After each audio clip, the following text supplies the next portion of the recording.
All right, well, welcome back. Up next, we are going to hear from Dr. Robert Heinle, who earned his BS in Aerospace Engineering with a minor in mathematics at the University of Southern California. He earned his medical degree at Temple University Medical School, followed by a dual residency in internal medicine and pediatrics at Christiana Care Health System and Jefferson University, Alfred duPont Hospital for Children. Subsequently, he completed his fellowship in the Division of Pulmonary Medicine at the Children's Hospital of Philadelphia, focusing his research on airway clearance in children with neuromuscular diseases. He is the program director of the Pediatric Pulmonary Fellowship, the medical director of the Pulmonary Function Laboratory, and co-director of the MDA-certified neuromuscular clinic at Nemours at the Alfred duPont Hospital for Children in Wilmington, Delaware. He is board certified in internal medicine, pediatrics, pediatric pulmonology, and sleep medicine. Dr. Heinle, you've got a lot going on. You're a pretty busy man. Yeah, I like to stay busy. I was going to say, my God. But I think a lot of those things, as we see in the talk, are very interrelated with my passion about airway clearance and caring for patients with neuromuscular difficulties. All right. Well, thank you for being here today. I'll let you go ahead and begin your presentation. Absolutely. Thank you. Thank you for having me. Let me share my screen. So today what we're going to talk about is some respiratory implications as patients get older with neuromuscular diseases. There's a few assumptions that we want to talk about with that we have to clarify with this talk. One of which is the term neuromuscular disease is a very general term, a very global term. And it really is because a lot of these entities have a lot of similarities when we talk about pulmonary physiology and pulmonary difficulties. So it's often convenient to talk about them all together because there's so much overlap and so many things that happen across the board. When we talk about very specific recommendations, though, it becomes much more challenging. Certainly, Duchenne muscular dystrophy is the most common, has the most well-studied specific guidelines. And so often we'll use that as sort of our backbone, and then we can extrapolate that out into other entities as well. When we start talking about specific recommendations, it's always important to remember that every patient, every diagnosis, every situation is an individual, is independent of each other. And so it's always so important to have that conversation with your care team about the best course of action plan for you as an individual. One of the things I want to clarify also is I will not be talking about any disease-modifying treatments or specific therapies such as gene therapy or infusions, because that really kind of goes against this sort of talk on a global approach to neuromuscular difficulties in general. So as we said, neuromuscular disease is a global term. It includes almost any process that impacts the ability to control or impacts muscle strength. Many patients with neuromuscular disease may have increasing or worsening respiratory difficulties over time, and we're going to talk about what some of those difficulties may arise and how they may arise. There are a lot of different variables that impact when those difficulties may arise. Some of them are diagnosis specific. An example would be spinal muscular atrophy, which is notorious for impacting swallowing very early. Additionally, there's a lot of patient-specific factors, such as your genetics that are going behind a particular diagnosis, or obesity, other comorbidities, and things like that. Patients with neuromuscular disease are at risk for a lot of different respiratory complications, a lot of different respiratory impairment or the potential for impairment.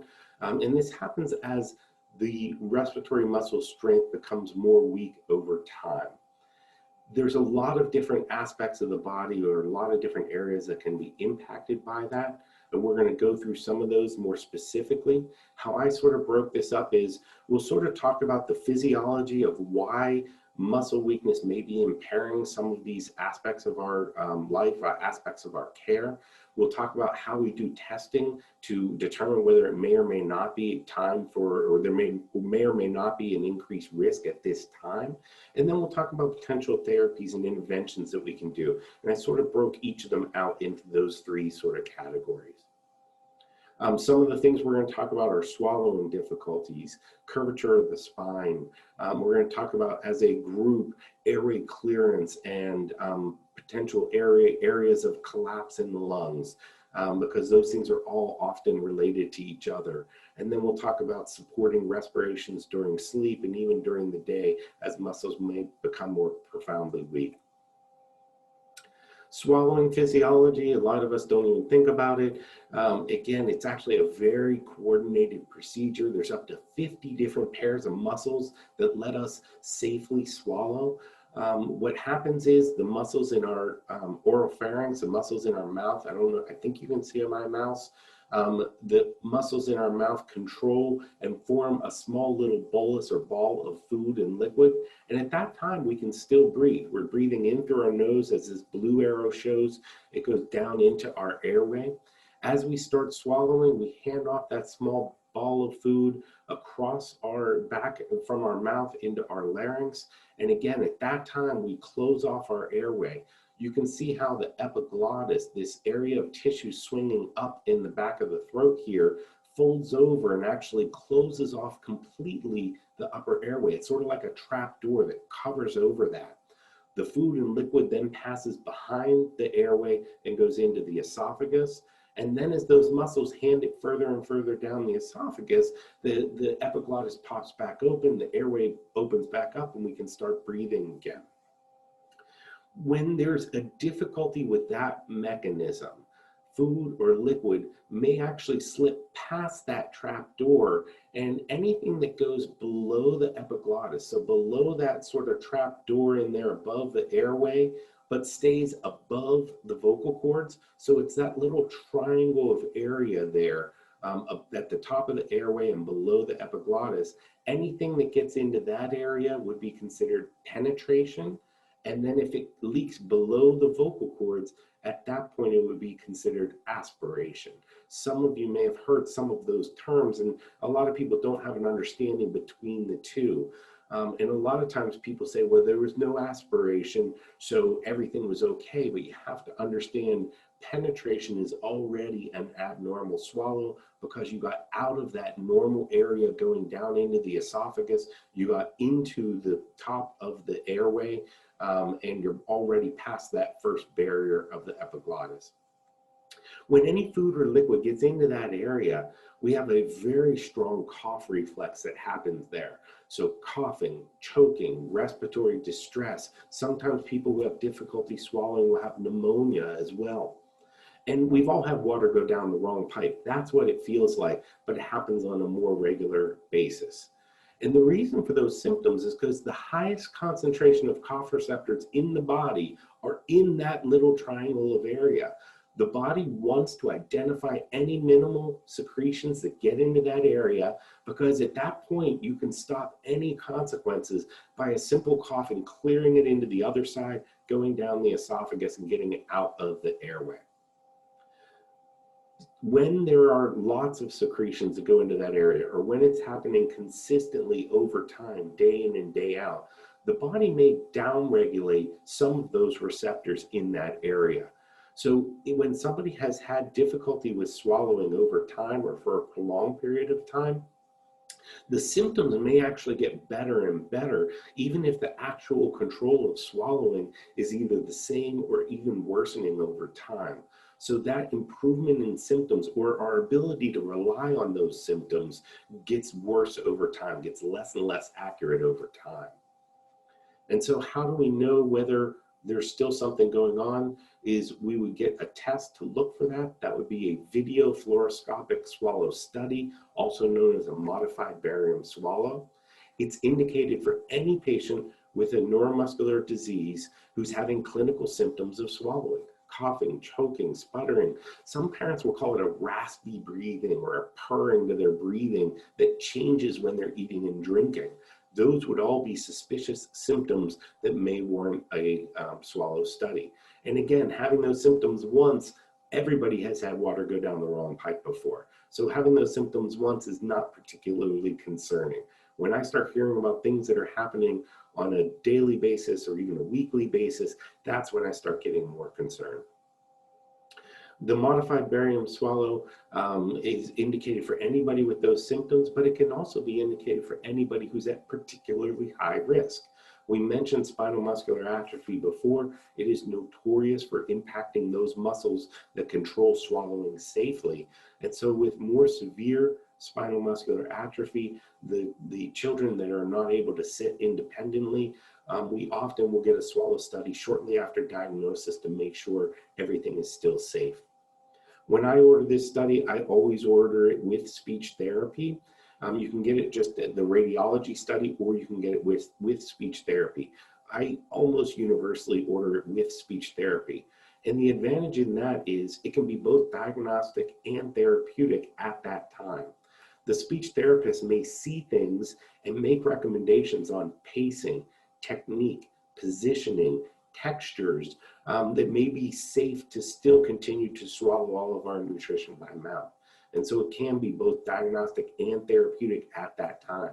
And my patients will often get the results right there from the speech therapist, written instructions and everything right there at that time before I even see the results of the study. If there is no safe technique or texture that is able to be swallowed and controlled safely, then we strongly recommend an alternative access to get all of our nutrition and hydration, typically through a gastrostomy tube. Once you have a gastrostomy tube and you're able to get all of your nutrition and all of your hydration safely, it takes all the pressure off swallowing. And so then there can be further conversations. At that point, the patient is safe. There's no other emergent need or intervention that you need to do. You can have safe conversations about, well, what is the risk if I wanted to have ice cream once a week, or different, wanted to be included with meals with my family or social things. And so at that point, you can have further conversations about oral feeding for pleasure or for social inclusion, but you really need to have time to sit down and talk to your pulmonologist on what is the actual risk associated with doing this in an ongoing way. And you can make your own informed decision on whether it's acceptable to take that risk, or whether you really want to say, or whether you really feel like, listen, any of those risks put my lung function at risk. I'm not gonna do that. And so it becomes a very personal decision over time. But the advantage of the gastrostomy tube allows us to have the time to have those conversations to make the best individual decision for that patient. Let's talk about scoliosis briefly. So scoliosis is an abnormal sideways curve to the spine. It does get more common as muscles weaken over time. Some studies in Duchenne show that for children who are very young and still walking and muscles are relatively strong, the incidence of scoliosis may be about 1 in 5. But as we get older and muscles become more profoundly weak, it may be as common as 4 out of 5. It can be easily diagnosed with an X-ray, and you can see that over here. The X-ray shows the sideways curve to the spine here. Often the radiologist will put a line through those vertebral bodies at the bottom of the film and through the vertebral bodies at the top of the film. And that angle between those lines should always be 180 degrees, but any change in that can show or can be trended over time to see how scoliosis is changing and how quickly it is changing. Scoliosis can be corrected with surgery. However, the effects of corrective surgery on pulmonary function and pulmonary function testing is variable. And so it's still somewhat controversial on when the optimum time, or even if the optimum time for correcting a scoliosis, when that occurs. And so there are some studies that show pulmonary function will get better. Some studies show that pulmonary function stays the same. Some studies show that pulmonary function continues to decline.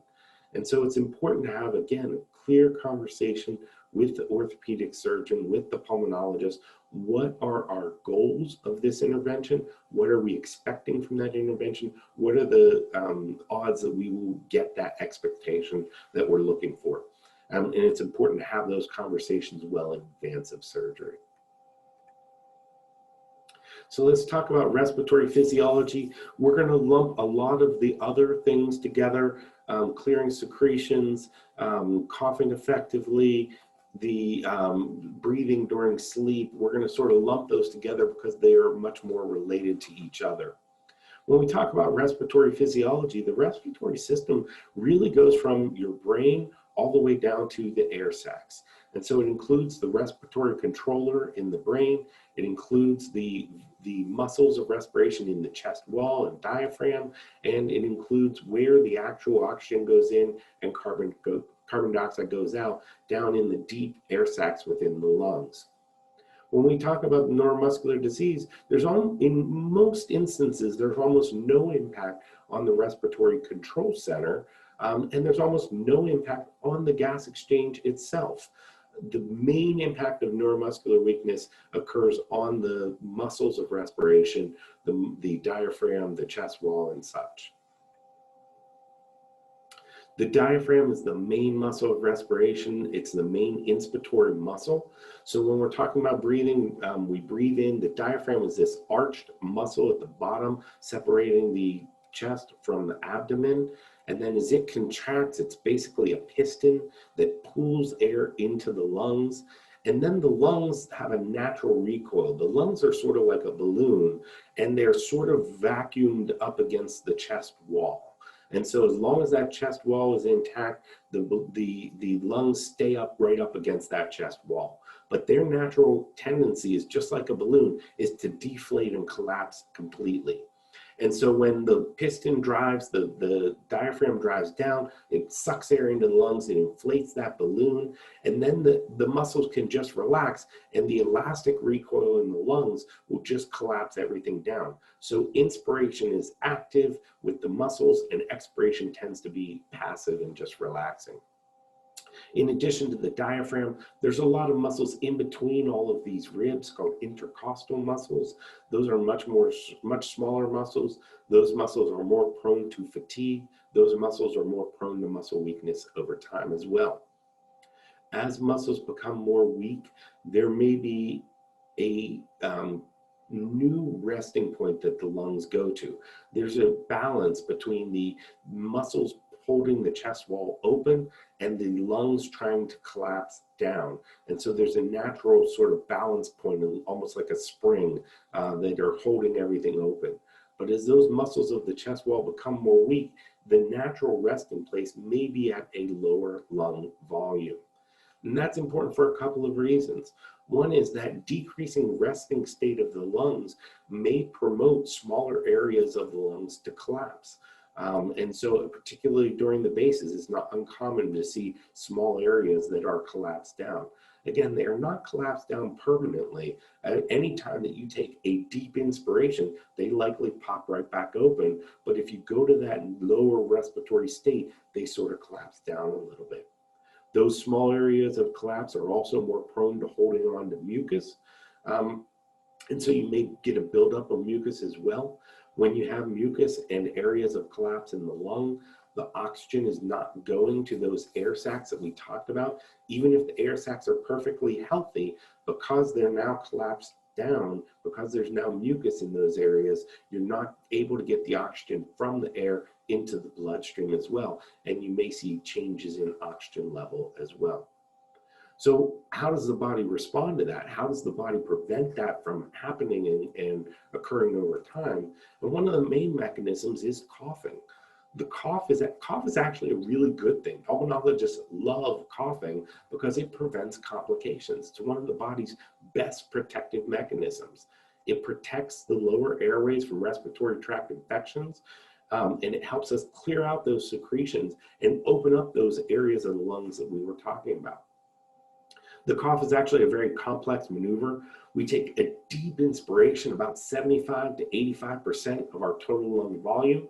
And from those large lung volumes, we then close our vocal cords for a fraction of a second. We use our abdominal and chest walls to build up pressure in our chest. And then we open the vocal cords and everything comes blasting out, and it shears off all the mucus from the airways and clears those out of the lower respiratory tract as well. And so what happens, an effective cough will generate a very high flow through those areas, and it will just take all that mucus right there with it.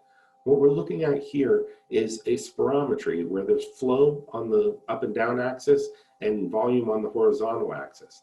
The small blue circles in the middle are just the tidal breaths, and then they take a deep downward breath, and then they blast it out with a very strong cough. And you can see that very high peak flow, that very narrow transient spike that you get as you cough effectively.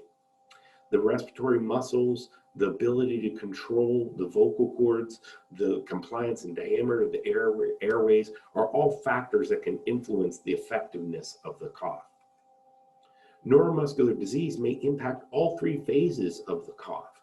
So we talked about how important it is to take that nice deep breath. Well, if you have a weak diaphragm, it may be more difficult to take that breath in.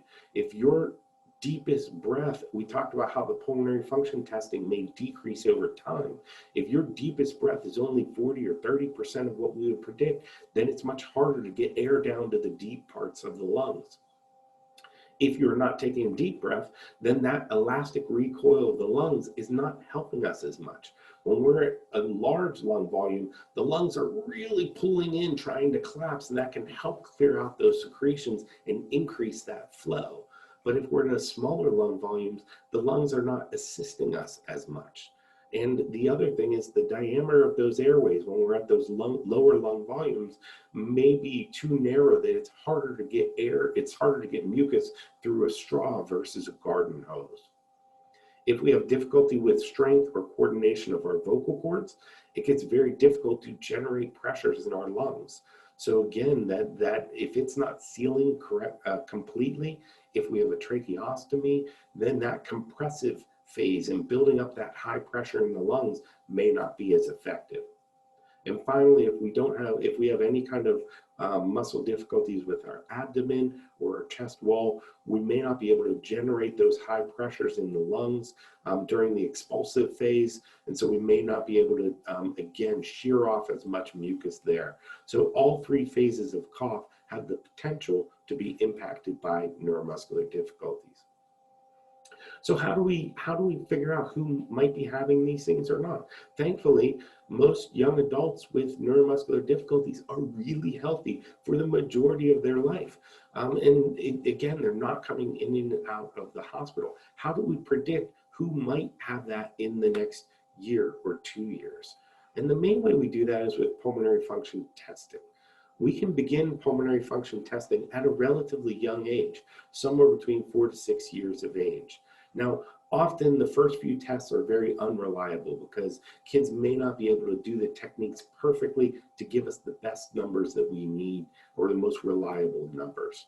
And so it often takes practice, and as we do it repeatedly over time, kids get better and better at doing the studies themselves. The other thing is if there's any kind of developmental delay at young ages, or if kids tend to be just more shy at young ages, is an effort-dependent study, those first few techniques may not be as successful. So we certainly try in those younger ages, but we may defer by a year or longer until we feel like they're mature enough to really do the test well. The good news is even if we can't get reliable results on that first study, we tend to repeat these studies. Somewhere in the order of every 6 to 12 months, we can repeat the study. With practice, you tend to get better and better and better. And the other advantage of repeating those testing is that you can build up a trend over time. You can build up what your personal best is, and we can follow how those studies change over time. Lung capacity in neuromuscular disease or progressive neuromuscular diseases may worsen over time, may decrease over time. So some studies in young men with Duchenne have shown that at young ages, when we're first starting our breathing tests, the lung capacity may be very normal, even high normal, 120% of what we would predict. But as muscles become more weak over time and we start having more advanced neuromuscular difficulties, there may be a significant decrease into the more severe range. There's, depending on what studies you read, somewhere between 2 and 5% annually is a decline that is not uncommon to see in more progressive neuromuscular diseases. But again, depending on the diagnosis, the comorbidities, the other factors, your genetics, that's sort of why it's hard to have a set number of what we predict. And much more important is what you personally have seen over time, which is why it's so important to get these tests in a regular way with your pulmonology team. There are some numbers that we start looking for when we start thinking about using a mechanically assisted cough or assisting with cough. When the vital capacity, the breath size of the lungs gets down to about 40 to 50% of what we would predict. We also start getting concerned when you can't generate those really high peak cough flows or cough peak flows. When that goes below about 270 liters per minute, we start getting worried that you may not be able to cough as effectively and clear out those secretions. And sometimes that will show up during illnesses with a change in your oxygen level below 95% during illnesses. Those are all signs and symptoms that we start saying it may be a good idea to have access to a mechanically assisted cough or a way of helping us clear out those secretions. And as muscles may progress even further and the numbers may get even lower, we start thinking about supporting breathing during the night and potentially even during the day. So what is a mechanically assisted cough? There's several different techniques that we can do. One is we can help if there's inspiratory weakness and it's difficulty taking a breath in, we can actually help with that by techniques such as breath stacking, where you take a breath in, you close your vocal cords without exhaling, you take another breath on top of that. And so you can actually stack 2 or 3 breaths on top of each other to get a nice full breath in to make that cough more effective. A care provider can actually use a resuscitation mask to actually provide a positive pressure to help you take that breath, deep breath in. You can also assist with the expiratory phase when we're blowing out by doing a manually assisted cough. So it's essentially a Heinle maneuver. The patient is typically lying down on their back. The care provider typically kneels over them, and it's in coordination with the patient trying to huff. The care provider is pushing upwards on the abdomen to help increase the force and increase the pressure to help clear out those secretions out of the lungs. The mainstay of therapy has really become the biphasic assistance with a mechanical cough assist device. So a mechanical insufflator, exsufflator, or a mechanical assisted cough is a small device that delivers a positive pressure in through a tubing and a mask. It helps you take that nice deep breath in, and then it flips to a negative pressure. So if you can only achieve a low pressure when you're blasting out, and that low pressure is going to a 0 pressure or atmospheric pressure, there's only a small downhill gradient that you're trying to blast out those flows. But if you go to a much more negative pressure, then that gradient is much larger and you can actually generate much more significant flows and therefore shear off more mucus. And they become very portable, they become very small, they become very effective. And so the mainstay of therapy has really sort of evolved away from some of those manually assisted devices, though they are certainly convenient if you don't have your manually assisted cough device with you, but the manually assisted cough devices are very portable and convenient as well. The most important thing about these devices is they address the source of the problem. If the problem is difficulty taking a deep breath in, they are providing a positive breath to make your breath in more effective. If the problem is difficulty generating those high flows, they create a negative pressure that helps increase that flow. If the problem is a lower oxygen level during illnesses, because we're retaining onto those secretions, this is helping mobilize those secretions. It's treating the cause of the problem. That is somewhat different than supplemental oxygen. So when we start talking about people who are having lower oxygen levels during colds, it's very easy to add oxygen and the numbers will likely come up very quickly. The problem is that may not address the cause of the problem. If you're having low oxygen levels during an illness because you have mucus building up in your lungs, adding oxygen does not get that mucus out of your lungs. If you're having low oxygen levels because you're not able to take those deep breaths, adding oxygen does not improve those deep breaths that you're taking. And while it's very easy to add that oxygen, it may actually mask a clinical change over time. Your baseline oxygen saturations may have been decreasing over time, but because you added that oxygen, you're not seeing that. And so it may be harder to pick up that things may be going in the wrong direction. Similarly, for people who have borderline or elevated carbon dioxide levels, oxygen can actually worsen that. The reason is the main drive to breathe for all of us is carbon dioxide. And so we really look and control that carbon dioxide at a consistent level. If muscles become more weak, and that tends to drift up over time during sleep or while we're awake, and we're now in the high normal or mildly elevated range, your brain switches control and starts looking at your oxygen levels much more consistently, or looking at both together. Well, now if you're dependent on your oxygen level as your drive to breathe, and we give excess oxygen, it may take away your drive to breathe.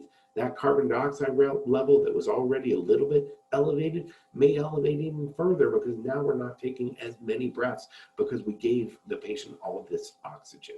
So when we need oxygen, we should use oxygen, absolutely. But we just need to remember, and this is something I teach our fellows and our residents over and over, it should never be a knee-jerk reaction, because it rarely treats the cause of the problem. So whenever we add oxygen, the next question, or even the question before that, should be, why do we need oxygen? And is there something better that can treat the cause of the problem, like the mechanically assisted cough? When muscles become more significantly weak over time, we talked about how your carbon dioxide may go up a little bit. What else can we do for that? We can actually help your breathing during sleep. So everybody takes more shallow breaths when we sleep at night, fewer of them, and we tolerate lower levels of oxygen, higher levels of carbon dioxide. As muscles get more weak over time, that effect can be even more exaggerated. And so we sometimes will help the breathing overnight by wearing a CPAP mask. This mask you see here is actually a mini-me. It's one of our smallest ones. The one benefit of our obesity epidemic in our society is we have a lot of choices of nasal masks and nasal interfaces. And the best one for any individual is a conversation and a little bit of trial and error to find the best mask for each individual. But by supporting the breathing overnight, we know there's a lot of downstream benefits. In Duchenne muscular dystrophy, there's improved survival. There's improved gas exchange even during the day. There's a slower decline in the pulmonary function tests over time. If you look at quality of life surveys, when you're sleeping better and your breathing is better during the day, you feel better. And so quality of life goes up as well with that support of breathing overnight. If muscles become more significantly weak over time, and we start seeing some of those problems, not just at night, but during the day, we can do similar techniques, such as intermittent breathing support during the day. Typically, how we'll do that is we'll set up a ventilator with a mouthpiece that is right next to the patient, and they can lean over and basically take a sip off that mouthpiece and get a fully supported breath whenever they need it during the day. And so you can actually support that breathing throughout the day, and then use a BiPAP machine to support the breathing overnight. This has been successful in kids as young as 8 years of age. The average age of onset when we start talking about these things tends to be somewhere in the early 20s for most people. But again, there's a lot of factors and comorbidities that go into that as well. When we start talking about those studies during supporting breathing during the day, there's a lot of other benefits for that. The decrease in the decline of pulmonary function testing, an improvement in clearing secretions. There's a lot of benefits. Those outcomes depend on the diagnosis, because things that are progressing much more slowly will have a lot more and more prolonged benefits. When things are progressing more quickly, the benefits may be a relatively short period of time. We can also think about some of the support while we're making other decisions potentially about care goals as well. Some families, patients Religions may see some of this supportive breathing 24 hours a day as being excessive. And so we do have to, as we start talking about or approaching these times, it's important to have conversations with your pulmonary and neurology team about personal, religious, and family beliefs so that we can incorporate all of that into the best care plan. When we start talking about prolonged support with a ventilator, the safest way to do that long term is with a tracheostomy, but it's extremely controversial in patients with neuromuscular disease. The reason it's so controversial is because there's been a lot of things that have changed and improved the care of young adults with neuromuscular weakness in the last 20 to 30 years. And so most of those things are cardiac care, pulmonary care, the airway clearance, all the things we were just talking about. And we know that we can do a lot of the supportive breathing non-invasively with a mask, with the mouthpiece ventilation that we talked about.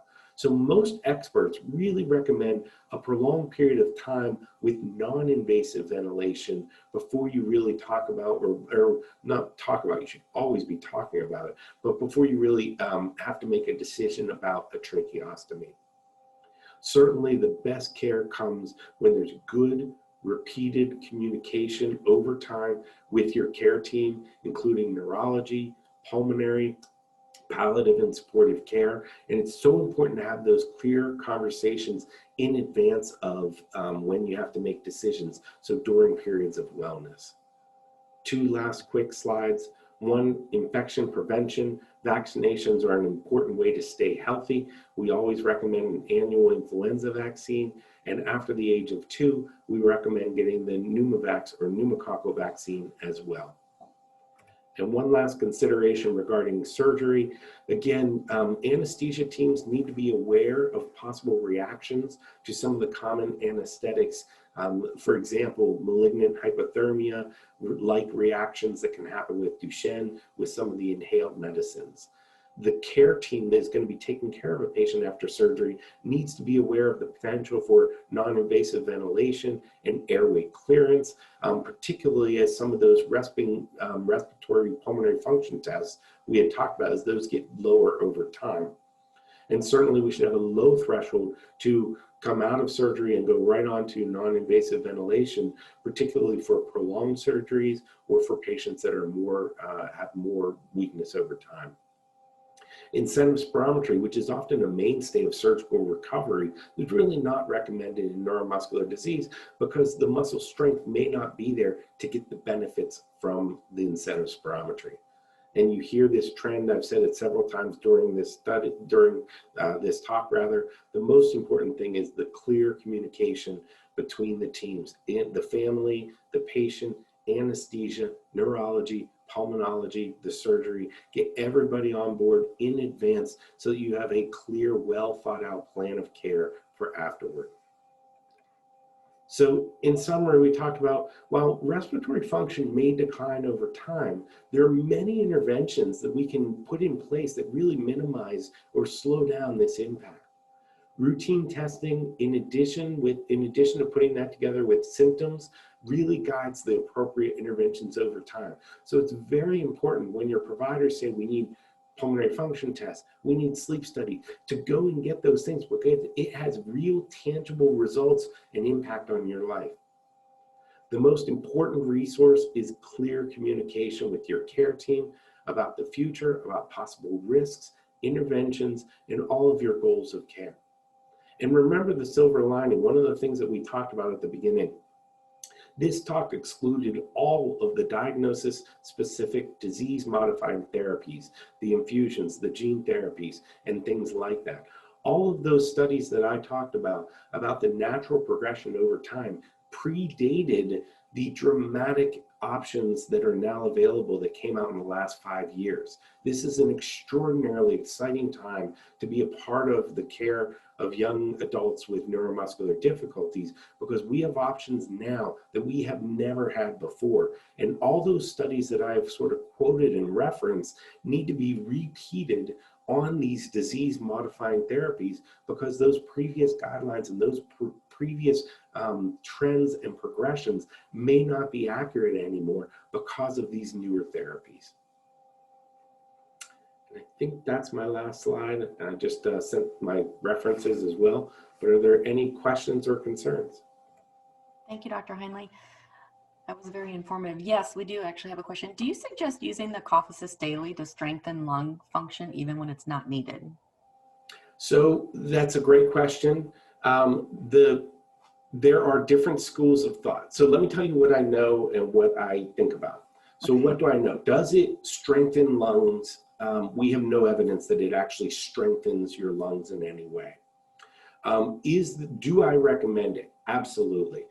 There's a lot of benefits of doing that. We talked about how as muscles become more weak, or if you're more prone to having those areas of collapse, doing that cough assist once a day may likely, I'm not going to say may, likely opens up those areas and clears out any residual secretions out of the lungs. So there's real tangible benefits that are likely happening, even if we're not seeing a lot of symptoms at baseline in there. The third thing is there any downside other than the time of doing it? And the answer is no. It's an extraordinarily safe thing to do. So for those reasons, I do think it's a good idea to get that in place for appropriate patients and get that in place and then start using it regularly. It is strange when you start it. It's a strange sensation. It feels like if you walk out of a skyscraper, you get that burst of air in there, and so that can sometimes be weird. But with practice and getting used to it, most people are able to tolerate it really, really well and get very good at it as well. But when people, there's a lot of people, my colleagues that I work with, who really say, oh yeah, it absolutely strengthens lungs, it does this. That's never been shown in reproducible studies. But when we talk about the care guidelines, it makes a lot of sense because it impacts all the different things that we talked about during this lecture. Okay. Is there a prevalence of pulmonary cysts in those with muscular dystrophy? And if so, what causes those? You say that one more time? Is there a prevalence of pulmonary cysts with those with MD? What causes them? So if we're talking about a true cyst, which would be sort of a, almost like a blister within the lungs, then I would say no, there's no association with most neuromuscular diseases. That's not something I think about, oh, in our muscle clinic, we need to get a CT scan to check for cysts periodically. Okay. No clear association. However, some people may be referring to blebs, which are small little air-filled sacs, again, almost like a blister, but sort of often at the tops of the lungs. Sometimes when we have a lot of coughing, when we have a lot of mucus buildup, those blebs, which are present in about 5% of the general population, those blebs may rupture. And when they break, the lungs, remember how I talked about how the lungs keep trying to collapse, but there's a vacuum that holds it up against the chest wall. If one of those little air sacs burst, then that vacuum is released and the lung can actually collapse down a little bit. So I've used the term collapsed lung in two different ways. One is sort of just a stickiness from not taking deep breaths. This is a true drop of the lungs away from the chest wall, called a pneumothorax, air getting into the chest wall out of the lungs. So those blebs are not at any increased risk for patients with neuromuscular disease, but 5%, 1 in 20 of the general population have them, so they could be a confounding factor as well. And then the third thing is, again, some people may call cysts little areas of plugged up mucus in the lungs. That's not a true cyst, but I definitely see, and on CT scans, they may say a cyst-like area of mucus, could be mucus in the lungs. I often see cyst-like densities in the CT scans, but in my experience, they tend to almost exclusively be in people who are having trouble clearing mucus out of the lungs. So those I would say yes, but it's much more likely to be mucus and airway clearance that has to get it up and out. Okay, interesting. What are your thoughts around the percussion vest? So, yeah, so we didn't talk about that much. So the percussion vest is a convenient way to help mobilize secretions as well. You wear a vest over your chest and it vibrates. And so what it basically does is chest PT, you know, what we would do with our hands, but globally through the chest. How does that clear secretions? There are hairs that line all of our airways, something called the mucociliary ladder. It's sort of like a conveyor belt of hairs that push that mucus up and out of the lungs. By vibrating the chest wall, you shake mucus loose and accelerate and exaggerate that conveyor belt, clearing the mucus up and out of the lungs. If the area of mucus is because we're not taking a deep breath, the vest may not be as helpful, which is why a lot of the guidelines say our first line therapy, they say we recommend airway clearance with the first line being the manually assisted cough or the mechanically assisted cough, because that addresses the cause of the problem. The nice thing about the vest is, particularly for younger kids, it tends to be very well tolerated. It's almost like getting a massage. And so I often will put the vest in place as we're talking about other forms of airway clearance and track that over time. And then we start talking about adding cough assist and other things in there as well. How long do you wear that vest for? Is it set to Often people wear it somewhere between 15 and 20 minutes, a couple, you know, once or twice a day. Okay. And certainly during illnesses will increase it. It is a different mechanism of airway clearance from the cough assist. So the other thing is these are complementary. Sometimes we will give inhaled medicines that either loosen or open up airways, loosen secretions or open up airways, and then you can shake the secretions loose, so they're riding up that conveyor belt of mucus to those central airways, and then the cough assist can really help clear out those central airways and get that up and out, and so that there can be a regimen of what I call airway clearance of these different modalities working together and complementary to each other. Okay. We have a question. If I use BiPAP at night, can I use a mouthpiece ventilation during the day? Yes, so when we were talking about the mouthpiece ventilation, anybody who needs ventilation, breathing support during the day, you have to need it BiPAP at night.